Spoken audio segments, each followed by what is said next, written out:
রান্না করতে করতে রান্নাঘরের গায়ে এরকম কালচিটে দাগ পড়ে যেতে আমরা দেখেছি। কারণ তেল পড়ে পড়ে এই জায়গাগুলি তেল চিটে দাগ পড়ে যায়। কিন্তু হঠাৎই কোনো বাড়ির গা থেকে তেল বের হতে দেখলেই একটা আশঙ্কা কিন্তু থেকেই যায়।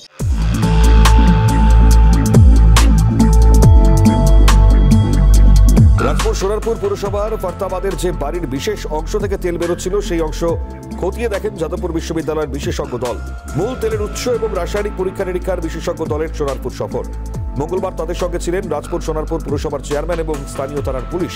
বাড়ির বিশেষ অংশ থেকে তেল বেরোনোর কারণ কি এই তরলের উৎস খতিয়ে দেখে পরিদর্শক দল।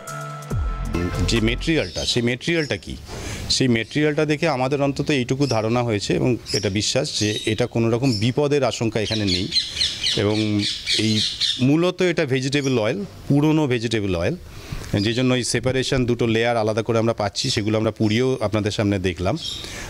ফলে বিপদের আশঙ্কা একেবারেই নেই, কিন্তু এটা সোর্সটা একটা বড় ফ্যাক্টর যে কোথা থেকে এটা আসছে।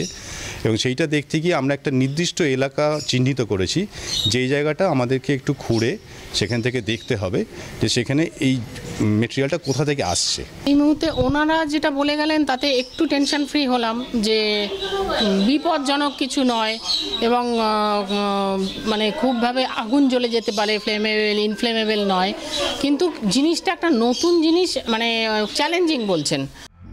বিপজ্জনক দাহ্য তরল নয়, প্রাথমিক অনুসন্ধান বিশেষজ্ঞ দলের।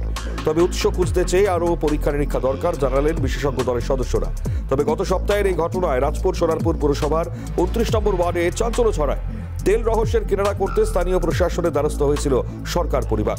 ওএনজিসি, যাদবপুর বিশ্ববিদ্যালয়ের আইআইপিসি ডিপার্টমেন্টেও খবর পৌঁছয়। ক্যামেরায় গোপাল সেনের সঙ্গে সৌভিক গিরির রিপোর্ট, ক্যালকাটা নিউজ।